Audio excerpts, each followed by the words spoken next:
understand the opportunity, I understand the customers I need to attract, the cost, the competition, and the context. So I understand all those well enough to know the opportunity. What are the key success factors? The 3 things I have to do perfectly for my lemonade stand to beat the competition, deliver what I promised at the right price, at the right cost. And then once I know that, do I have the people to execute the key success factors, a deal that makes the pie bigger, and systems to keep us in the same course? It's almost like the hero's journey. If I've got a star out here, I've got to fire a rocket that is the opportunity, people, and deal pointed in the right direction. You guys know as soon as you do that, right, you go off course. So I need guardrails or systems. Think about SMART goals, think about belief systems, so that when I get too far off course, I can correct and still make it to my star. What else does that look like that you guys have seen before? Gravity. What's the movie, I mean. Oh, the movie Gravity. Yeah, because it's like a rocket. Also like the hero's journey. Yeah. A lot of ways, this is another way to talk about the hero's journey. So our goal is to figure out how to build the best lemonade stand in the world. It's time for an opening. The question is for you. Is the best lemonade stand going to focus on taste, best taste, lowest cost, fastest, or something else? Best lemonade stand. Great. I think that it is something else that it's cold, because usually when you're selling your lemonade, it's in the summer, and it's hot in the summer, so everybody wants cold. Cold, summer. Nice. I disagree, Creighton. I think it's taste, because there is a high demand for cold during the summer, but there's always a high demand for good tasting and also natural flavors. Mason, taste or natural? If you have to have great tasting non-organic or okay tasting organic, which one's more important? I would say great tasting non-organic. Why? Because in general, the demand for organic is growing, but in the end, a lot of people, especially in the neighborhoods you're usually going to be selling lemonade, people just want good taste. Charlie. I agree with Mason, because what if you got the coldest, most organic lemonade ever, and it was the worst tasting thing in the history of time? No one would buy it. No one at all.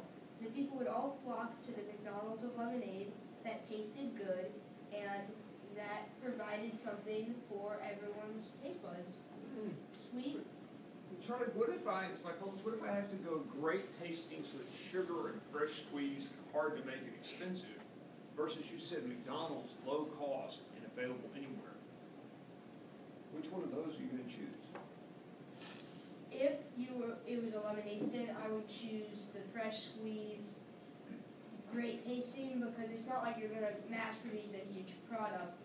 If you were going for a bigger business, like the Minute Maid tea or lemonade, Charlie, this is yours. Which one are you going to do? Are you going to sell Minute Maid on Town Lake, or are you going to sell fresh squeezed in West Austin? I would sell fresh squeeze, because people would then flock to that taste, because it's taste versus cheap cost, and for lemonade, people always choose taste. Claire. I disagree. I believe that it's something else, convenience, because even if it tastes good or if it's really cold or any of those, if they can't get to it easily, they're not going to buy it. How would you measure convenience? By how easily they can get to it. How would you measure easy? I would exert Two choices. One, I have to climb up a really hard hill to get there. The other one, how many minutes it takes. So one, it's number of calories I burn to get there, and the other one's time. Which one best measures easy? time. Why? It doesn't take a lot of time, and it's usually pretty easy. Nikita? Well, actually, there's a lot of lemonade brands out there that are good tasting, cold, don't cost that much, and are very convenient. One of them, like Keyword's lemonade, is really good. Oh, yeah. It doesn't cost that much, and it's very convenient because you can buy it at any regular grocery store. So, I think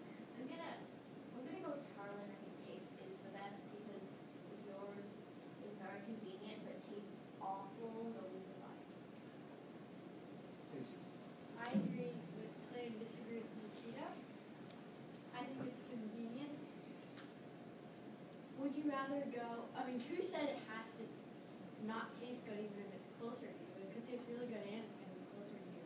Would you rather get the good tasting one closer to you or the good tasting one further away from you? One closer to you?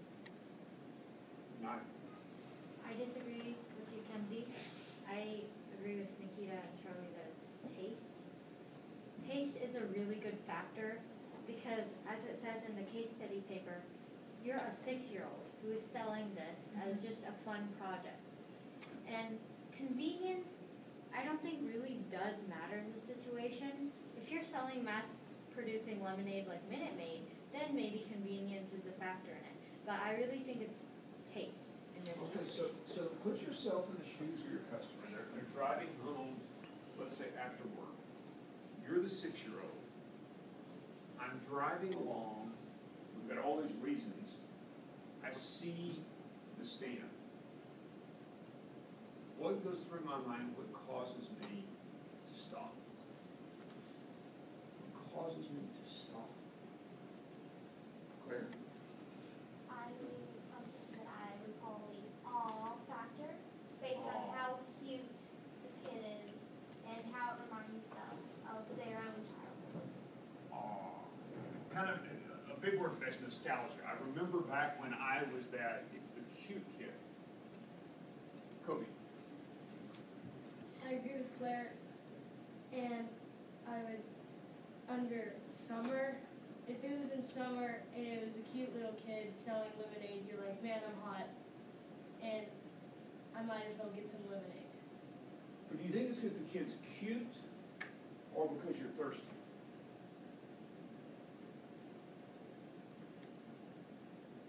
So let me give you two choices. Let's break this up. We're gonna actually choose one of these two and walk all the way through to build a stand. But I'm gonna give you the choice. One choice is we're gonna go down to Town Lake to the jogging trail, and we're gonna have, let's assume we can get a permit or they'll let us do it, and we're gonna set up right where it's hot and the runners are coming by. We're gonna sell lemonade at a relatively low price, say 50 cents a cup. But it's gonna be watery lemonade to people who are thirsty. This is one of Kobe's. The second one is you can set up a really cute kid somewhere in the neighborhood, where a safe neighborhood, where the kid is going to be the cutest kid in the world selling fresh squeezed lemonade for $1 a cup. Which one would you rather have as your business? Yeah. I would choose the, if I was going to be jogging on Town Lake, I would take water, whatever it tasted like, because I am thirsty. So. You want to sell thirst at, and I'm saying 50 cents a cup, we can come back to that. Thirst at 50 cents a cup. And I agree with Nikita. I would choose the one where the runners are running by because if they're really thirsty and they're hot, I wouldn't care what it tastes like. And since it's already really cheap, I would just do it because of it. before I understand this for a minute, because we talked a bit about substitutes, what other choices do you have? I'm running down the trail, I see this watered down lemonade, but I'm really thirsty.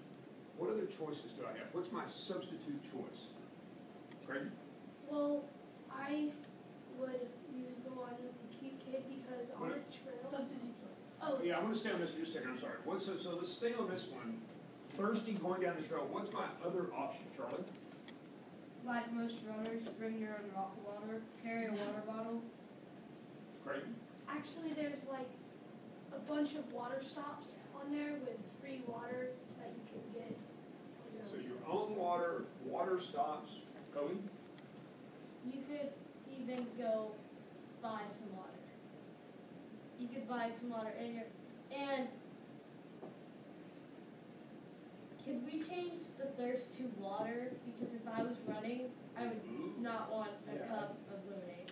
Ooh, you're saying it's even a negative that it's got lemonade.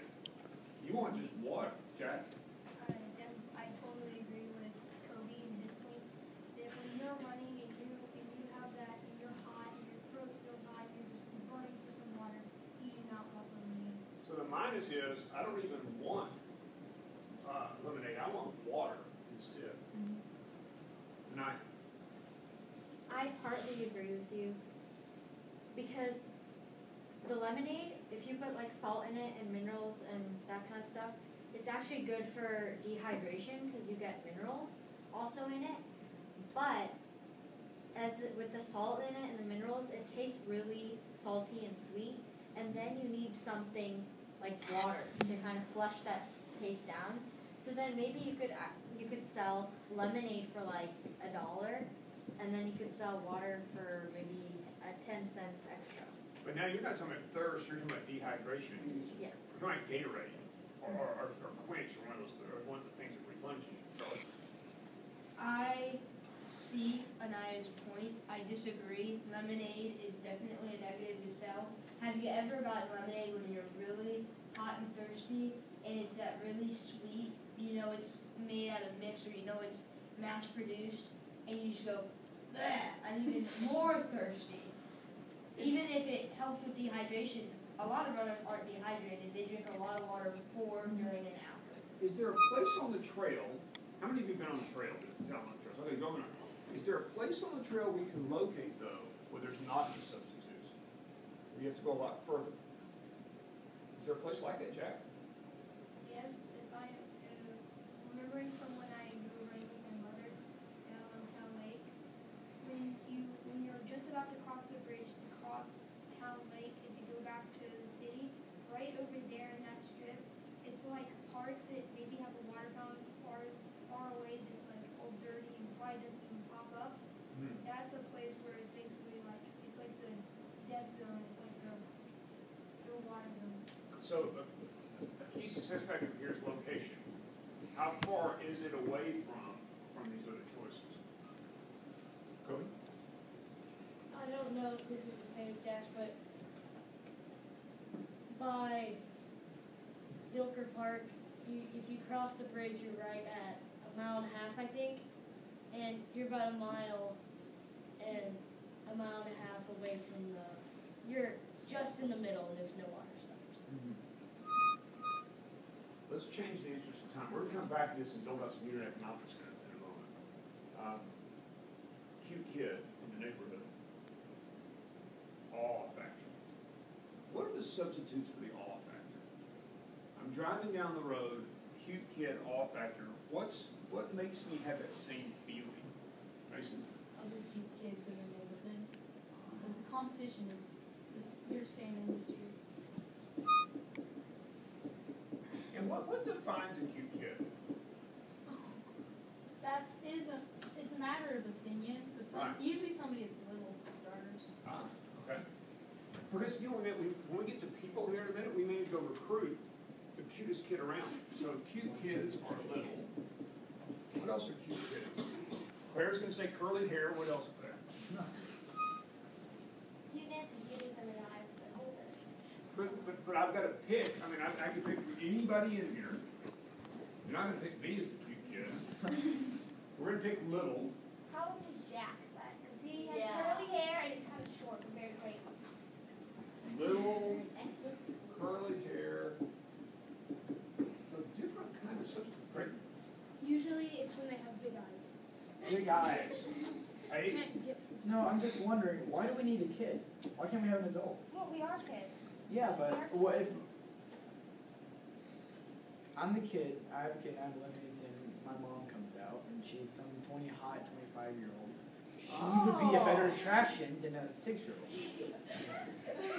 So Hayes is selling to all the fathers in the neighborhood. Yes. That's right. Okay. So now we know where you're coming from. Kinsey?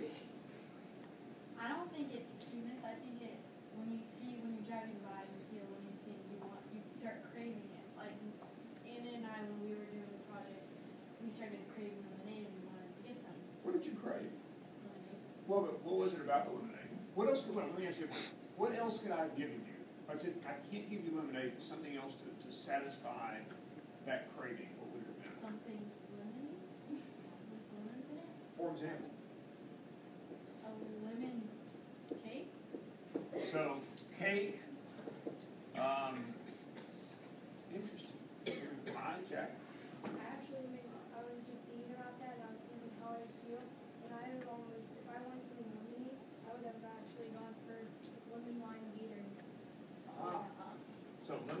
takes Gatorade. All right, with your permission, I want to jump again. We're going to come back to this. But I want to know, before we get into unit economics, because we're going to go into that in a second, is it more important to have more cash, cash sooner, less risky cash, or don't run out of cash? Because you're starting, this is your lemonade stand. You've got to rank these somehow. What's your goal? What's your number one goal, Jacob? Don't run out of cash. And what will that, which of these strategies that we talked about are the best for not running out of cash? Which of these different options? Kenzie? Less risky. So you want less, less risky kind of correlates in some ways that don't run out. Which one of these should we pick, the cute kid, the going after lemony snacks, or the thirst dehydration on the park, in the park? Mason? We should go for the cute kid. Why is the cute kid less risky and we don't have as big a chance of running out of cash? Because your audience is less stubborn. If a runner's chances are they might just not want lemonade right then, or anything to drink. They might have already been hydrated. Why? We were talking about that earlier. I mean, they drink while going. More, so you said there's more substitutes. More substitutes for that. There's more competition too. I'd say go with the cute kid. And another reason why you don't do the runner is because Run Tech used to supply these huge barrels of water. Yeah. They had some barrels of lemonade in there also. Mm. Not really.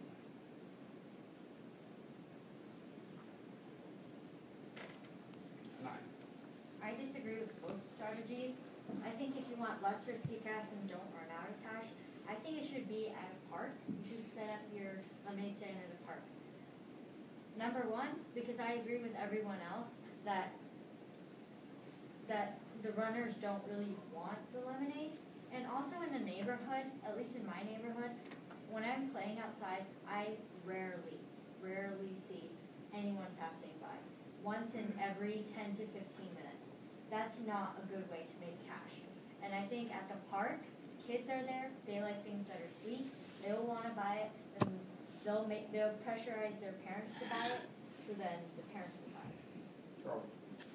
I stand on his point, but we never specified what neighborhood we're in. Yeah. We could be in a very busy neighborhood, and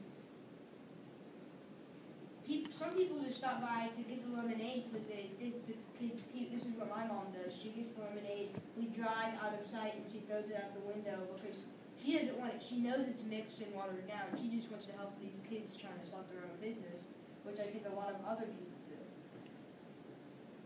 Okay. I agree with Charlie.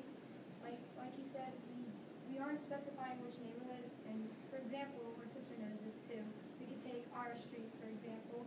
We live just off 360, and right there there's a ton of traffic, and people always cut through our street because it's the only connecting street that easily gets them to cut through a bunch of the traffic. And so at 5 o'clock our street is lined with cars.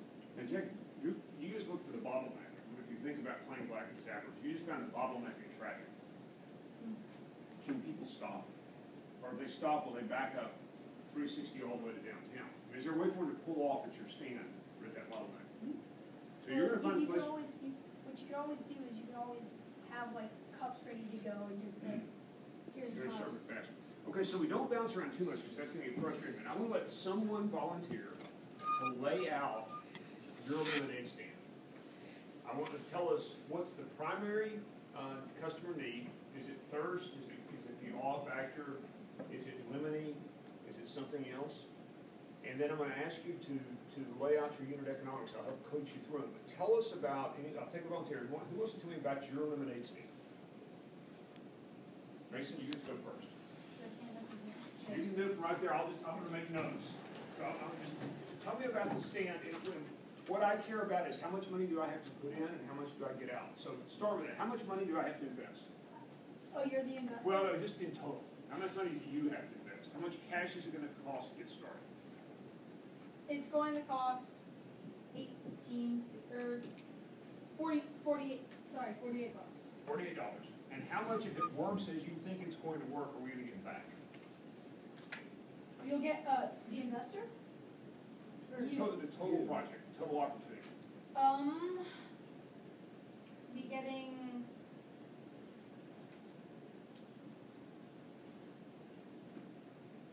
Okay, 142.85 in profit. 142.85 in profit. So about $3 back for every dollar I put in. And so, what's your primary need? Why are customers buying this? For quality and for taste, because like I mentioned earlier, there's becoming a higher demand for organic, but there's still a demand for good tasting things. So it'll be fresh foods that will actually squeeze in front of those things. It's not some rip off of kids' pirate sugar and all that stuff. Got it. And can you lay out for me, since you already started this, let's go through your unit economics. All right. Price per cup. Okay, so I'm actually going, so that the audience is even broader, a lot of people like pink lemonade, so I'm actually going to have normal and pink. So for normal, it's 3, and I'll be making $2.37, minus the variable costs. So for let's normal. okay. So let's walk through. So $3 a cup price Yes, for normal. for normal. And then the variable costs are 63 cents per glass. And so what's that primarily made out of? Cups. I divided the. I'm assuming I get 100 cups. Okay. I divide that. Just cups and sugar and all that good stuff. Cup sugar. What else? I should make Cup sure. sugar and lemons. Lemons. And I think that was it. Water and ice. And water. Water and ice you can get from yourself. You don't need to pay that. And so then, after adding that up, you'll be making $2.37 for each one. And then for the pink lemonade, it's $3.50. It's 66 for variable costs. Okay. And you'll be making $2.87, so a little bit more. And do you have any fixed period costs? Any rent? Any salaries? Assuming I'll be able to get a bed for my mom and stuff like that. And are you going to pay yourself a salary in this calculation, or you just get the profits?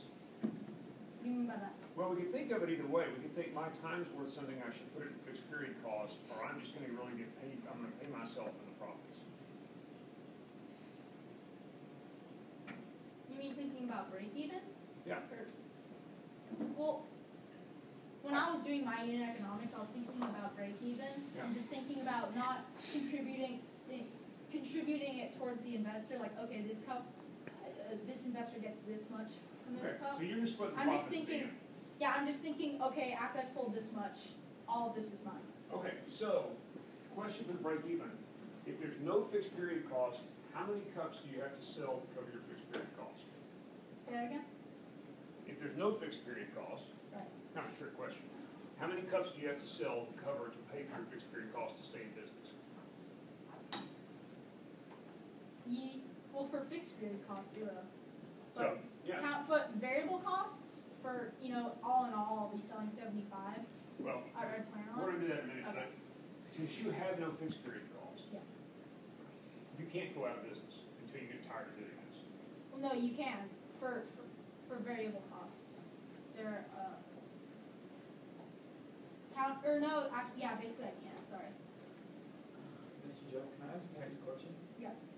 Can I ask, why are you selling yours for so much money? $3, that's a lot. People will pay a lot. I mean, I forgot who it was the other day talking about how Creighton stopped by, just bought 5 in Kobe. Stopped by, cute little kid, bought some crappy stuff for $5. So $3 for fresh squeeze. I think people will be looking at that. This is kind of a small question. How big are your glasses? Because for $3, I better be getting a gallon. Sarah came up with the good idea, and I think a lot of people are doing this. You fill in a lot of ice, but the glass is about 16 ounce, just average. Cody? If this is going to be organic lemonade, do you think food coloring is going to It's not. affect that? Because It's not going to be organic, completely organic. It's just going to be fresh. So for the pink, it's not going to be. So, Mr. In the interest of time, let's finish this. So what was your primary sunk investment, and what did you have to put in to get started? So the primary sunk investment was $48.50. And what's that composed of? I'm actually realizing that I don't think I need, since I actually don't think I need a primary sunk investment because I was just counting up the variable costs, and now I think about it, I don't actually need a primary sunk investment. So this is a really tough question, it's important. If, I assume you went out and bought a bunch of cups, Yeah. you went out and bought a bunch of lemons. Should I think of that as a variable cost or primary sunk investment? And let me make the point clear. I could say, this is my primary sunk investment, it's $48. My variable costs are now 0, because I already put it all over here. So I could say, $3, how many glasses do I have to sell to get back my primary sunk investment? The answer is 16. Right? 48 divided by 3. Right. I could think of it that way, and I could say, but I've got 100 cups and enough lemons for 100, so then I can calculate the profits. That's one option. The other option is to say, no. My primary sunk investment is 0. I'm going to recover it every time I sell a cup, so I'm going to put all the cost and variable costs. What's the right way to think about it, Sarah? Well, I was thinking about this last night because I accidentally kind of did both ways at once, doubled it. So I had a primary sunk investment and also variable costs, but they're really the same thing, just double. Yeah. So I would think of it as variable cost because your primary sunk investment, I realized, was something you're only going to have to buy once. And if you keep your business going, Mason's going to need to buy more lemons, more sugar, more cups. So that is a variable cost, not a primary sunk investment. A primary sunk investment would be if you were going to buy a sign for your business or a table, something you can reuse every time. Agree or disagree with this? Charlie? I completely agree with Sarah on mine. My PSI was only $1.19, but that was because I was using it for a pitcher and a mixing spoon. Whereas I put all of my startup costs in my variable costs because that's actually what it costs to make each cup. So Charlie, let me stay on this. Let's assume I said you have to use all your own allowance to buy the lemons and the sugar and everything, and no one will repurchase it. No one will buy it back from you once it's finished. I mean, it's all going to spoil, it's all going to be gone. Does that change your view of whether it's variable cost or primary sunk investment? And oh, and by the way, it rained all day and nobody came to your lemonade stand. I guess when you look at it that way, it is a PSI because you could calculate it any way you want, but it is a risk that no one's coming. Okay, now let's think of it a different way. I still have you have to pay your own allowance, but the grocery store says, hey, we need lemons and sugar. Just bring back the unopened boxes, and it comes in little boxes and bring back anything you don't need, and we'll give you your money back for it. Now, is it a variable cost or a PSI? Guaranteed you can return it. Guaranteed you can return it. Okay. If you put it that way, it would be a variable cost, because a variable literally means you don't know it's going to change or it could change. So it could change how many things you bring back to them. So it would not be a primary sunk investment. It would be a variable cost. Right. It's not really cost anymore because you just gave it all back.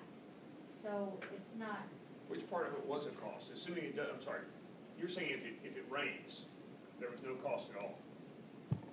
What if it doesn't rain? What if I sell 1 cup? Is there any cost? There's the cost of that 1 bag of lemons and 1 box of sugar. So Mason, if we can go back, sorry, let's go back to where you were though. I assumed, how many cups did you assume you could sell total? I assumed I would sell 75, counting the thing. Okay. So, and I know we're going to mix And I a little have 75, so after 75, I'll just stop. And then To make this a little simpler, I'm gonna not do the pink, I'm just gonna average kind of. So 75 times about $3 a glass is 3 plus a little bit. That's gonna be about $230 of revenue. Yeah. And then variable cost is gonna be 75 times about 60 cents. That's gonna be about $40 roughly. And so that gives me a profit of, if I did the math right, of about, or a profit before PSI of about 190. Yeah, that should be right because now that I realize I don't actually need a primary sunk investment. So So if I, oh yeah, if I did this, there is no primary sunk investment. So I did have to kind of, just 40 minutes, so I made 190 So, yeah, it in should be just 190. I'm going to take this through one more step. We're going to come back in. So, would you call this a risky cost structure or not risky? Absolutely not risky, especially because I don't need an investment. The variable cost is the only thing I'm worried about. I'm still making a good amount of And we're going to assume you can take the variable cost inventory back. If you can't take it back, is it risky? Say again? If you can't take your lemons and sugar back, is it risky? No. I mean, assuming You sell 75 cups. It's not. Nikita? If you rain, you can just use it the next day. yeah. Sarah? It's a little risky, but I'd say it's kind of a risk every time you're selling something, because what if no one buys it? But I don't think it's as risky as. Should Mason buy 75 cups up front, or should he buy 10 cups and make 7 trips to the store? Jack? I'd say that you should buy the 75 cups up front, because if you were really going to use all the different things that had to work for your business, like including you going to the store, using the gas, using the car, whatnot, then that would actually be more, which my dad taught me, because I was like, oh, we should go on this trip, it's not that much. And he's like, well, think about all this gas, how much this will cost. But yeah, I mean, it's not like styrofoam comes with the most expensive product in the world. So there's a cost to travel. Sure. What I would do is kind of a combination of both. Instead of buying, like, if he needs 1 lemon for cup, 75 lemons in bulk, I'd buy 75 lemons, but in smaller packaging. So once the day is over, if I have anything extra, then I'll probably have some unopened bags that I can return. Do you think the competition for this business selling organic, fresh squeezed lemonade, is the competition going to be intense, fierce competition, or benign, meaning no competition? A little or a lot of competition, right? I actually think it's little, because I haven't seen a lot of lemonade stands lately, so. I agree with you. You don't really have much competition, because right now it's also not summer, but if it's summer, I think you do have a lot of competition, so you really need to go back to taste Nice.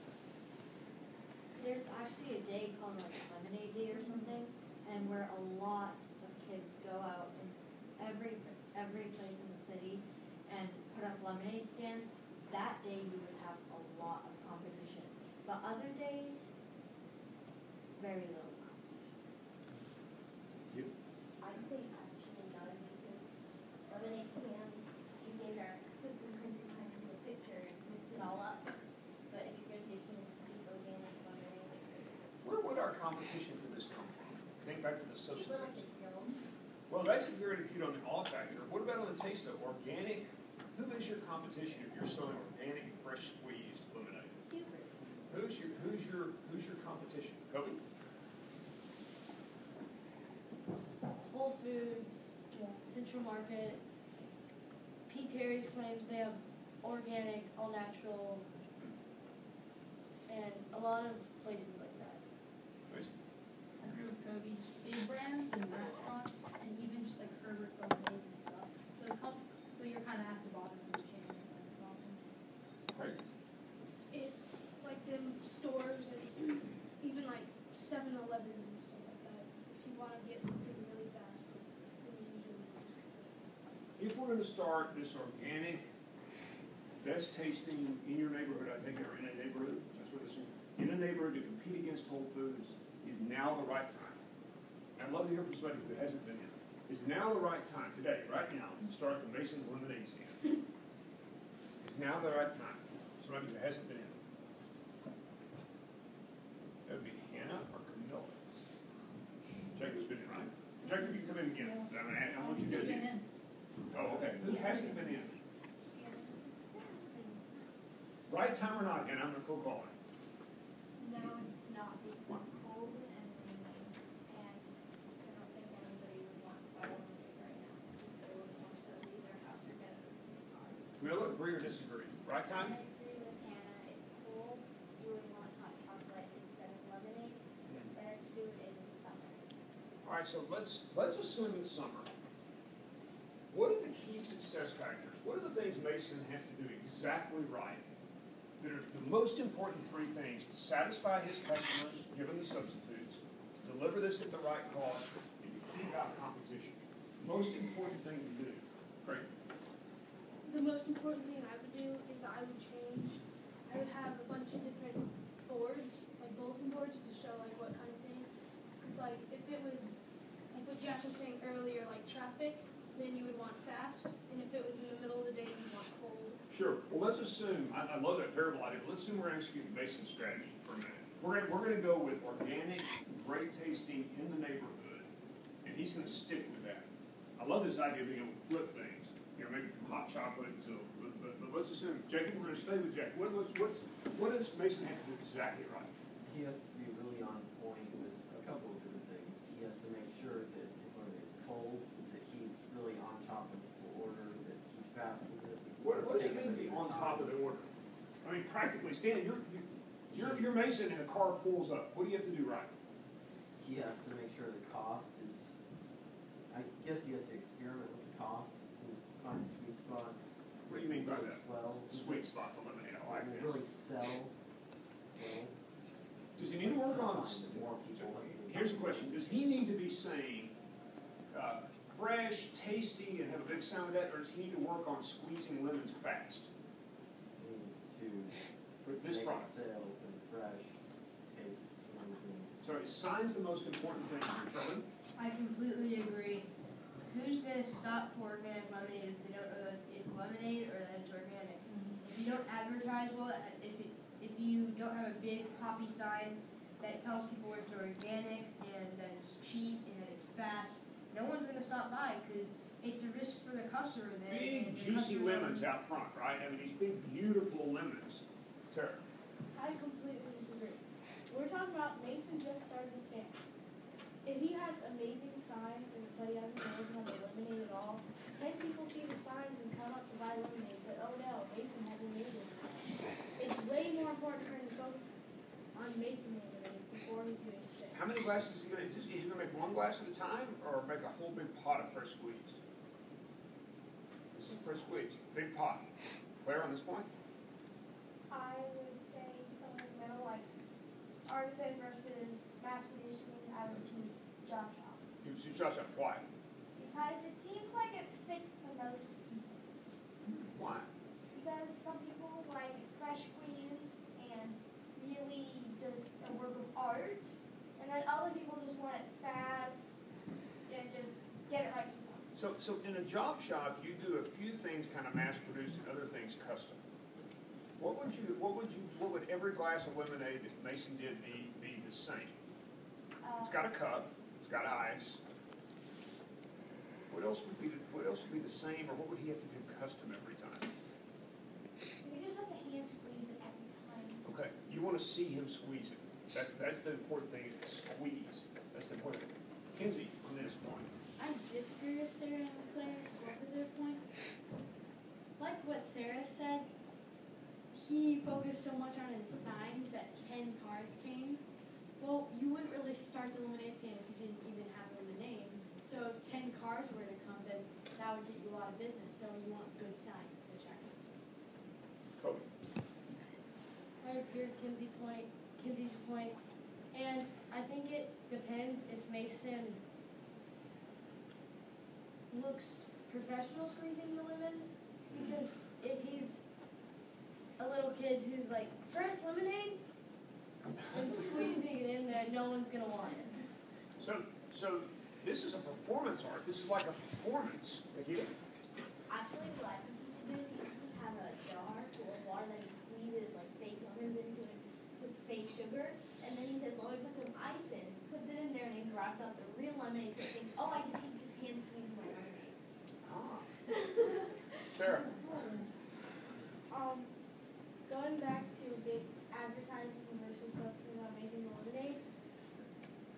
I still stick with my point, but I also agree with Kim. Kim said you wouldn't start a stand until you made a lemonade. Mr. Jeff's question was, what would you do first if you were going to start it right now? What you would do first is making lemonade. Charlie? I disagree with Sarah. If you didn't have good signs, even if you had a lifetime worth of lemonade, if you didn't have good signs, no one's gonna come. It doesn't matter if you stack lemonade super high. If you don't have signs that says fresh squeezed or organic, no one's gonna come. If you make it in front of their eyes, they're gonna believe it's fresh squeezed and organic. Jacob? I was gonna say, people want it quickly. You're not gonna, it's not a restaurant, people aren't gonna come up and order the lemonade, they just want a cup of lemonade immediately. So, Immediately or fresh squeezed, Claire? To Charlie's point, why would you even make a sign and go out there without any lemonade? If you make lemonade, then automatically the next step's going to be making a sign. In this interest of time, let me change. So if you're pursuing this strategy, so we're still on Mason's strategy, who's your perfect partner? Now, this may be somebody that works at the stand. Is it someone who owns a lemon tree? Is it someone who owns an automatic juicer?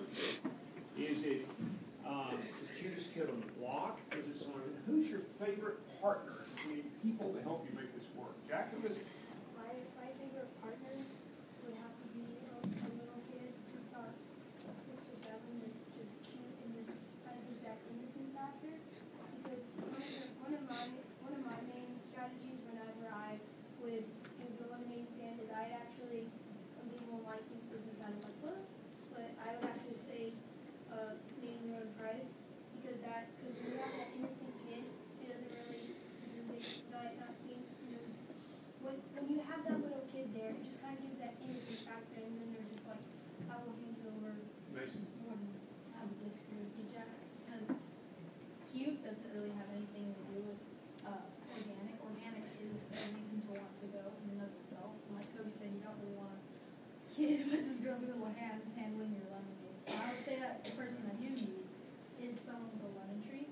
So then I first off, variable cost would go down. Second off, you can just keep going until someone. Sarah. I actually think the best partner would be someone whose house is right where all the foot traffic is and the car traffic too. Because then you could just set up your stand in his yard and you get so many more customers than you can get someone else with less. Is the fresh squeeze lemonade a high price, low volume, high price per cup, fewer cups, or is it a low price per cup, high volume strategy? If you had to put it which one of those do you think it is? Right? It's definitely the first option because when your hand's squeezing it, it's a lot harder to make a lot than when you have like a country time mix. You can only buy like 5 pounds of mix. I want to give an example. On Lemonade Stand, I was playing against Hannah again. Leanne just kept doing natural, and she had like 3 or 4 loyal customers at a high price that just kept buying, and she beat both of us. Interesting. Why? Is there a flaw in the game, or is that the way it would work in the real world? That's the way it works because if you have loyal customers and like take the artisan violin guy. Like he had a bunch of customers and then they're loyal. Well, not really loyal, but he charged a bunch of money for only a few customers, but still made a bunch of money. Hayes. Actually, to Nikita's point, cold, fast, and I think sweet had a huge cost. Natural had barely any. Natural It had one line. Yeah, natural had the one natural line had as much cost. as fast. Cold Yeah, and like sweet was cold and sweet were like the most expensive, and the weeks were kind of fast, so I could pay if I did natural like I did, I could pay it off like that. I'd like fast.